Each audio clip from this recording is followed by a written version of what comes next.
Lê Chang, can you just explain us a bit the story of Sontra and its forest and everything you know about it? Yeah, actually, we are sitting here in a Sunda protected area.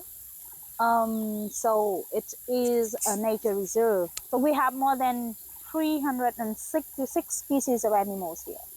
It's a huge in a small areas of about 4,300 hectares. And the plant is even more. It's more than 1,010 species of plant here. And every year when the scientists they come here to do their research, they discover new species. We know that there's a queen of primates here, the red Shanked Douc Langurs. Here is the only place that you can see them easy in the wild and also beautiful in the wild because they have enough food, have enough species of plant to eat. I started working here in Sunda like 10 years ago, in 2013 with Green Viet. And at that time, I think not so many people, they appreciate Sunda nature. They just said like, oh, only monkey and grass here, nothing to come here.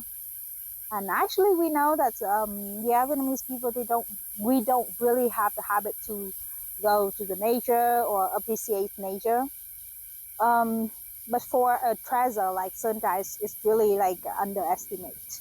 The most important strategy that we have used at that time to inspire people to join their hands in saving Sundra is the Red Sang Duc language. So when we do the education, we think we should do something beautiful here to show them instead of like, okay, let's see the nature. No, so it's something specific. So when we show local people the Red Sang Duc family, it's really touching. It really make people they feel like, oh, they have, like another neighbor.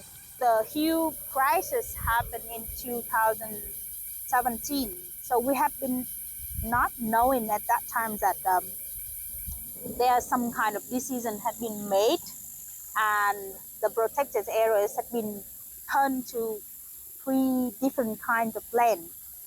And there's some kind of land that people they can build hotels there. And one day we see like 40 hotels start building in about like 30 hectares of the forest land. And we just feel like, oh, what happened is it should be the protected areas for animals and for public uses.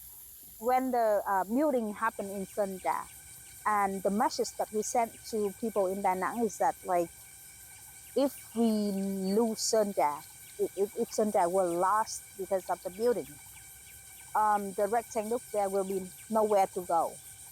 And they, of course, they don't like to go to the cage or to the rescue center. It's not that their behavior. So that message really goes strong because now the city people, they love the ducks.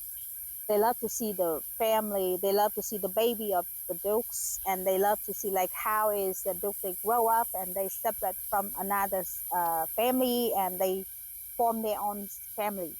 Some people they even come here in the early morning or in the late afternoon to check out the duck family to make sure that they are safe.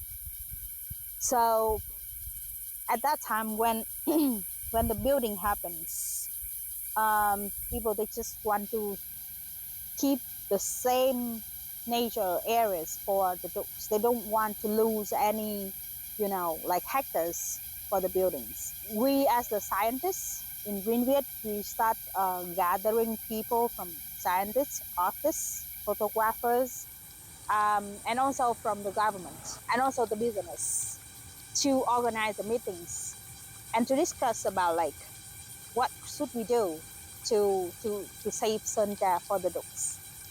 And also at that time, media they jump in because they see the wonderful story of like people protecting the animals. So with all of that efforts, somehow the city leaders they listen to us.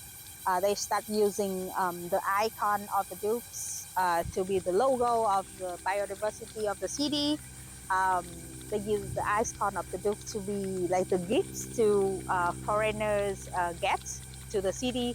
So it seems like they admit that ducks is their pride.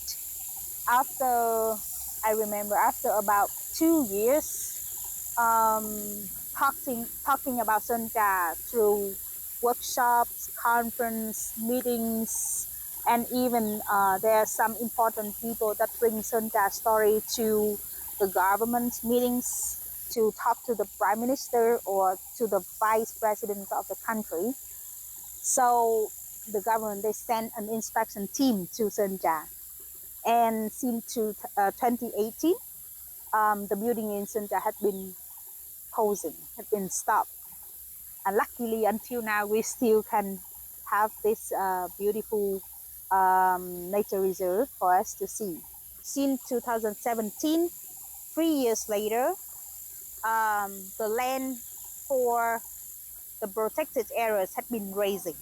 In 2016, when we figure out the buildings, the land for protected areas at that time is reduced into nearly a half of before. So it's 2,500 hectares for the core zone, the protected areas. But 3 years later, after the inspection, it's raised to 3.7. That means like we get more like 1,200 hectares for the ducks. So for us, that is the wonderful news. For the building that's already built, we don't know how to do it, but I think the city is trying hard to discuss with the landowner that will find the better way for them and also for the ducks. Beautiful story. Yeah, I think that's a successful story for Sơn Trà, and also motivate other areas that they look into their story and see like how to raise the hand of the public and discuss together to find a solution for the land. Mm. Well, congratulations on saving the ducks. Yeah, really help. That's really helpful until now.